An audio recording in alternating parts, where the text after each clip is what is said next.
Hark the bardic paladin, who sings and plays again. He tells the tales of glory and weaves a magic story. He'll join you at your table and ask you to share a fable. Heroes of humble origin, villains who must be fought again. No matter their skill or prowess, the people in life are countless. So we pray you heed our request. Enjoy this tale of sidekicks and side quests.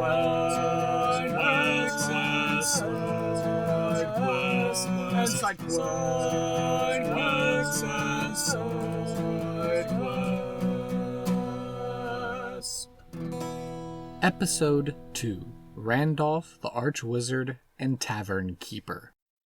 Hello, and welcome to Sidekicks and Side Quests, the Dungeons and Dragons podcast that helps to put humans back into humanity and breathe life into your campaign NPCs with backstory and bravado.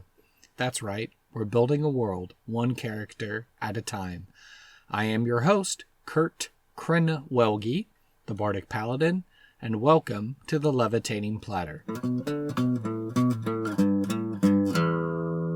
So hello everyone, I hope that you have enjoyed the first introductory episode where I kind of explained the format and gave you the premise of the show. So as promised, this is going to be the first of 2 mini episodes where I'm going to skip the interview section and go right into the NPC creation.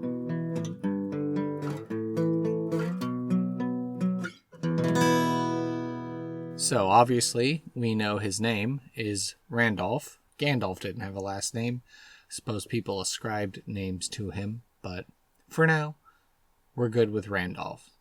Randolph is a human, that is his ancestry, and his job is that he is a tavern keeper of the Levitating Platter within the town of Alchester, but he is also part of an organization.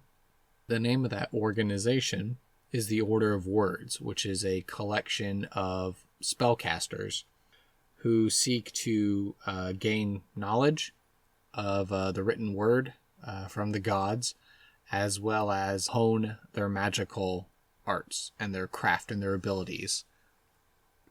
How old is Randolph? I imagine that Randolph is probably somewhere in his 70s, though he doesn't look it necessarily. He doesn't act it for sure. He's certainly able to keep spry. And maybe that's because he spends a lot of time inside the Levitating Platter, which is a pocket dimension, so time kind of operates a little bit differently. So, yeah, he's a pretty spry 70-year-old man who, is able to boot, scoot, and boogie. Let's see, describe his physical appearance. Well, obviously, he's got a rockin' beard. Very well kept. Very well groomed. Silvery hair, silver white. He probably keeps it in a ponytail. Average human height. Not too physically imposing in that regard.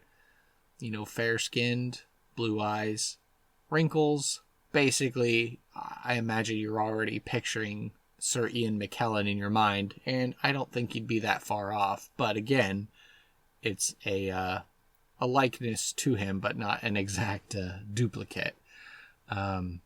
Probably to help give some distinction, I will say that Randolph has a discolored eye. So his left eye is still a normal blue eye, but he actually has a scar that runs off of his other eye, and you can see that his other eye is kind of like this electric green. Probably the remnants of some curse that he suffered. He was able to get it removed, but the curse left its mark on him from back in his younger days when he was off adventuring in the world. So perhaps that's a motivating factor as to why he decides to run a business rather than go dungeon delving. Let's see, 3 adjectives to describe Mr. Randolph? Well, I would say that he's very pragmatic.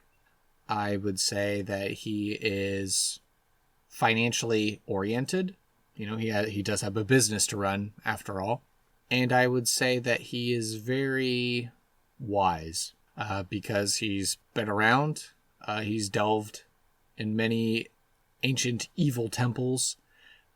He's been through caverns full of goblins and whatnot, and he's been all around the world.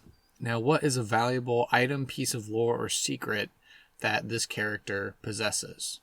That's a good question. I would think that Randolph has a locket, a special locket. It's of his mother. And I think the reason why this is valuable, as I'm organically thinking this on the spot, maybe it was the curse motivated him from stopping to adventure, or maybe he was the son of a single mother who worked very hard in this former tavern that is the same physical building that is the Levitating Platter now. His mom worked very hard to support him and get him through school and allow him to grow up happy and healthy, and send him off to go get educated, where he excelled in the arcane arts. And probably while he was off adventuring, maybe he used to be a little bit more power hungry. He received the news that his mother was ill, and so he returned to Alchester to tend to her.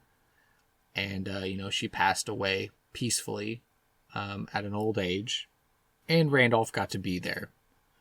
And by that point, he had accumulated enough wealth, and he had seen that the old inn and tavern that probably he spent a lot of his time growing up in, maybe had fallen on hard times. And kind of as a way to honor his mother and to, take some time to really take stock and see what was important in life, he decided, I'm going to buy this bar and I'm just going to run it and, kind of keep it going. And so, yeah, the valuable thing that he has, the thing he treasures most, is this locket that he has from his mother who passed away. If I now had to determine a particular quest that Randolph would be willing to hire player characters to go on, my guess would be, since he's a high enough Archwizard, probably an easy side quest that he would send a character on would be like a fetch quest. He is expecting a particular delivery of goods, or he's either going to ask the players to go hunt some monster so he can extract some organs or fangs or horns or whatever in order to complete some type of experiment. What that is, I don't know. And that's okay for me not to know.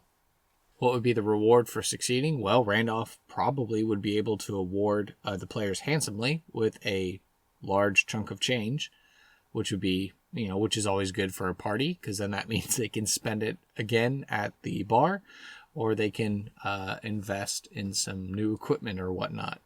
What would be the consequence of failure or refusing the call? Well, probably what would happen is maybe Randolph would, not bother them with these particular errands, asking for help to acquire such dangerous components, or, bringing deliveries back to the tavern, or, perhaps even when they're hunting the said creature, they could all get, fatally injured or something.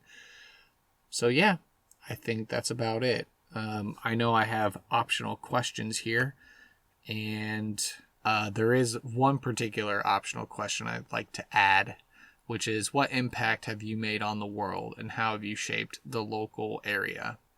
I'd say Randolph has been a successful son of Alchester. He was able to join up with the Order of Words, which is a prestigious magic organization, he has traveled the world, and he has saved many a town, and especially with the local area, because the Levitating Platter is so cool. It actually does bring in quite a bit of commerce for the town. So a lot of the upper class and the middle class and the lower class, they all like to mingle at the Levitating Platter and, see all the sights in wonderment, as well as the good bands that perform at the tavern as well. So yeah, he's shaped the local economy enormously, and he helps to keep the town safe from high challenge rating creatures as well. And does he have any current problems that prevents him from being a bigger player on the stage? The only problem that I think would prevent Randolph from being able to be a much larger player in the campaign, he's probably stuck on some arcane equation that he's working out. So, he's just dabbling. It's almost like his retirement, if you will. Like, this is his retirement. He's just like, I'm running a bar. I'm making hand over fist. I'm keeping, the place alive like how it used to be when, my mom was around, and, just having a good time. So, yeah.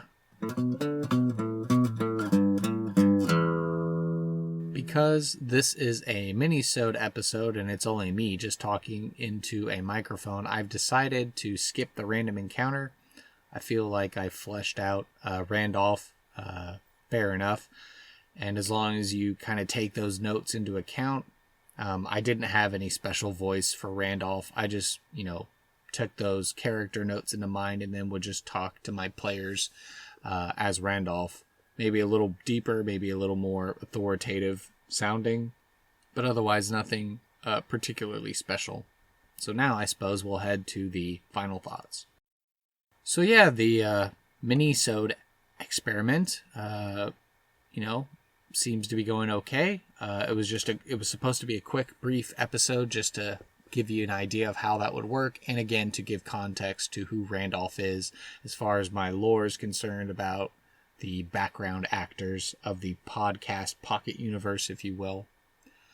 So I hope you enjoyed this, and maybe the inspiration of Randolph will lend credence to your game or your backstory, and I'd love to hear where Randolph ends up.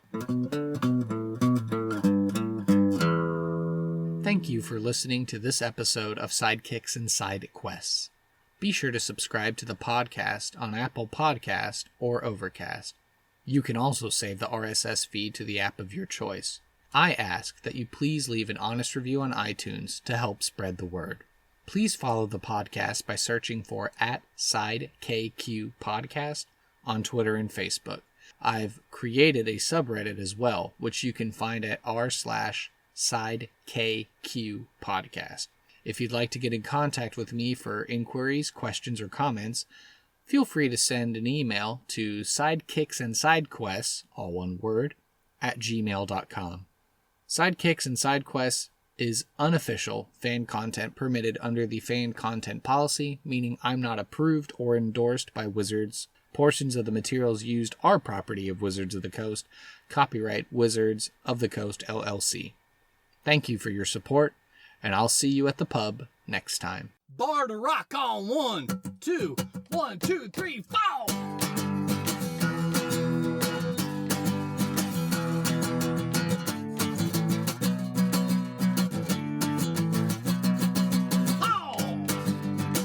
Sidekicks and Sidekicks.